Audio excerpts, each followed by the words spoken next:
Hi everyone, তো just fresh হয়ে আসছি আর আমার মুখের অবস্থা দেখুন, র্যাশ বেরোতে শুরু করে দিয়েছি অলরেডি। তোমার কাজিনসরা সবাই মিলে ধরে আমাকে রং মাখিয়ে দিয়েছিল। অ্যাকচুয়ালি শুরুটা আমিই করেছিলাম, সবাইকে ধরে ধরে আবির মাখানো, সব ভাইয়াদেরকে। আর তো ভাইয়েরাও একদম ধরে তো মুখে একদম হাল খারাপ করে দিয়েছে, পুরো র্যাশ বেরোতে শুরু করে দিয়েছে। সো যাই হোক, এখন বাজছে প্রায় ঘড়িতে 4:15-র মতো। আর ওখানে ওরা মনে হয় পুকুরে গেছে, আমি আর যাইনি, ভালো লাগেনি আর যেতে, কারণ বাবুকে ঘুম পাড়ানো, খাওয়ানো এসব ছিল, সমস্ত জিনিসপত্র খুব কান্নাকাটি করছিল। তো আমি আর আপা দুজনেই চলে এসেছি, আমরা কেউই এখন যাইনি, সন্ধ্যাবেলায় যাব। তো আপা তো গতকাল মেহেন্দি করে নিয়েছে, আমার তো মেহেন্দি যেমন হাত ফাঁকা, এবার আমাকে তো মেহেন্দি করতে হবে। তো এখন যাচ্ছি, মানে এখন একটু পর যাবো আর কি মেহেন্দি করতে।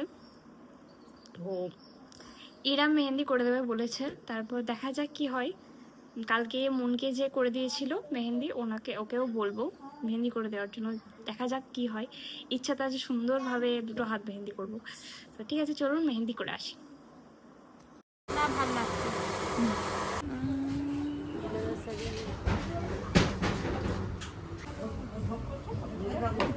তামান্না আমার সুন্দর বানিয়ে দিয়েছে। এত কষ্ট করলে কি নেবে বলো? চকলেট দিয়ে দাও, চকলেট দুয়া দিয়ে দাও, এটাই অনেক। তুমি মাধ্যমিকে একদম ফার্স্ট ক্লাস ফার্স্ট হয়ে যাও। হ্যাঁ, সব থেকে বড় দোয়া। সুন্দর হয়েছে, দারুণ সুন্দর হয়েছে, দারুণ দারুণ, মাশাআল্লাহ মাশাআল্লাহ। সো আমরা এখন রেডি হলাম এর জন্য, কি বলে, ক্ষীর খাওয়ানোর জন্য। তো এখানে আপা, আমি, ইনা, মানে মোটামুটি সবাই রেডি হয়ে গেছি। আর আপা শাড়ি পরেছে, আমি চেয়েছিলাম একটু মালিয়ালি লুক দিতে আর কি। তো ফাইনালি মিস্টার হাজব্যান্ড এসছে বিয়ে বাড়ি। অ্যাকচুয়ালি ও বাড়ি গিয়েছিল কয়েকদিন আগে। তো এই তো অনেকদিন পর দেখতে পেয়ে মানে ফুল কমপ্লিট ফিল হচ্ছে। প্রথমবার জামাই আসছে, প্রথমবার জামাই। আর এদিকে এসে দেখি মনের ক্ষীর খাওয়ানো অলরেডি স্টার্ট হয়ে গেছে। জুই মানে তো অলওয়েজ লেট। আসলে সব বাচ্চাকে সাইজ করে রেডি ফেডি হয়ে আসতে তো টাইম তো লাগে। আর এসে দেখি চাচিমা মানে মুনের মা মুনকে ক্ষীর খাওয়াচ্ছে।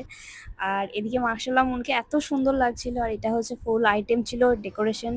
আর এদিকে চাচিমারা, আমরা সমস্ত আত্মীয় স্বজনরা ওয়েট করছিলাম, দেখছিলাম সবাই সবার সঙ্গে কথাবার্তা বলছিলাম। আর মুনকে ক্ষীর খাওয়াতে যাবো বলে ওয়েট করছিলাম আর কি সবাই মিলে। তো এখন দাদিজান ক্ষীর খাওয়াচ্ছে।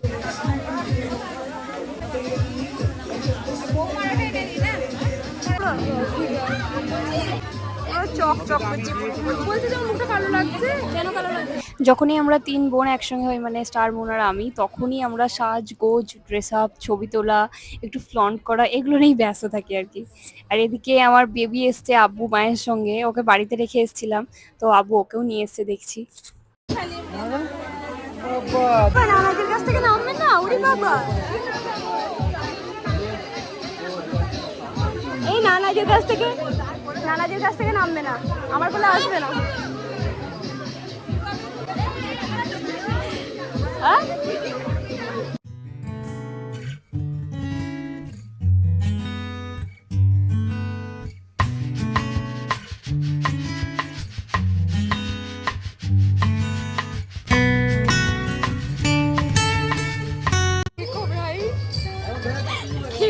তাই তো নিজে খাই করছি, ভালো লাগছে।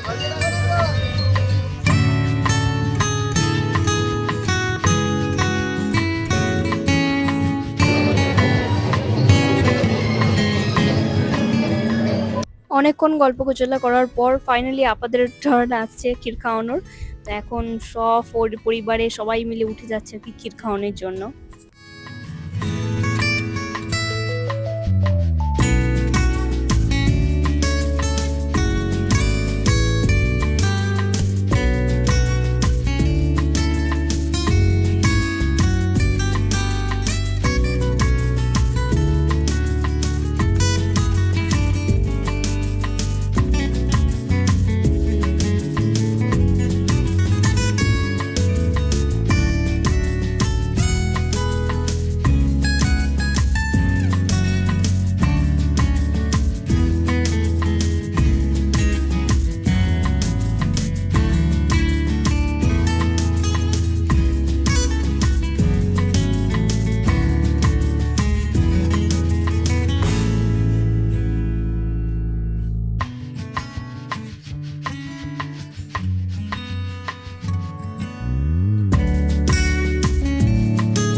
মাখিয়েছি আমি পুরো ভাইজানের অবস্থা খারাপ।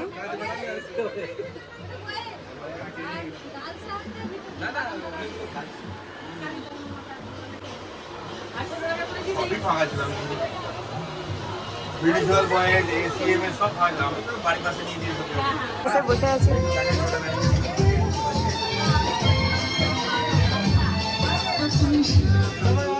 ক্ষীরখাওয়ানি প্রায় শেষের দিকে, আমাদেরও খাওয়া দাওয়া সব হয়ে গেছিলো, তো কিছু ফটোশ্যুট করছিলাম। তো অনেক রাত হয়ে গেছিলো, প্রায় 11:30টার মতো বেঁচে গেছিলো। তো ওরা এখনো পর্যন্ত শ্যুট করে যাচ্ছে, মানে সিঙ্গেল যে শ্যুটগুলো হয় আর কি। কত সুন্দর লাগছে মাশাআল্লাহ। আর আমরা আগে তো ভাবতাম এই জিনিসগুলো, এফেক্টগুলো কীভাবে ক্রিয়েট করে, তো আজকে চাক্ষুষ দেখলাম আর কি ব্যাপারটা। খুবই সুন্দর লাগছে আর কি, আনারকলি আনারকলি টাইপ। তো ওরা অনেক রাত পর্যন্ত ফটোশ্যুট করেছিল, তো আমরা তো তারপরে চলে গেছিলাম বাড়ি। তো মাশাআল্লাহ খুব সুন্দর দেখতে লাগছে মনকে।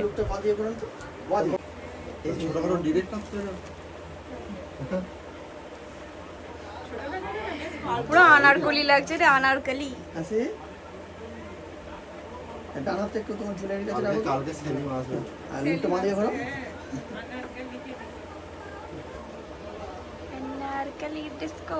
ওইটাই তো কথা, আমি ওইটাই বলতে যাচ্ছিলাম। আমাদের আমাদের হলদি আর ক্ষীরখাওয়ানি হয়ে গেল। আজকের লুকটা তো কালকে বিয়ের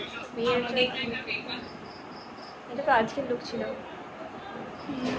তো কালকে একবারে দেখা হচ্ছে guys. So see you in the next blog. Bye by.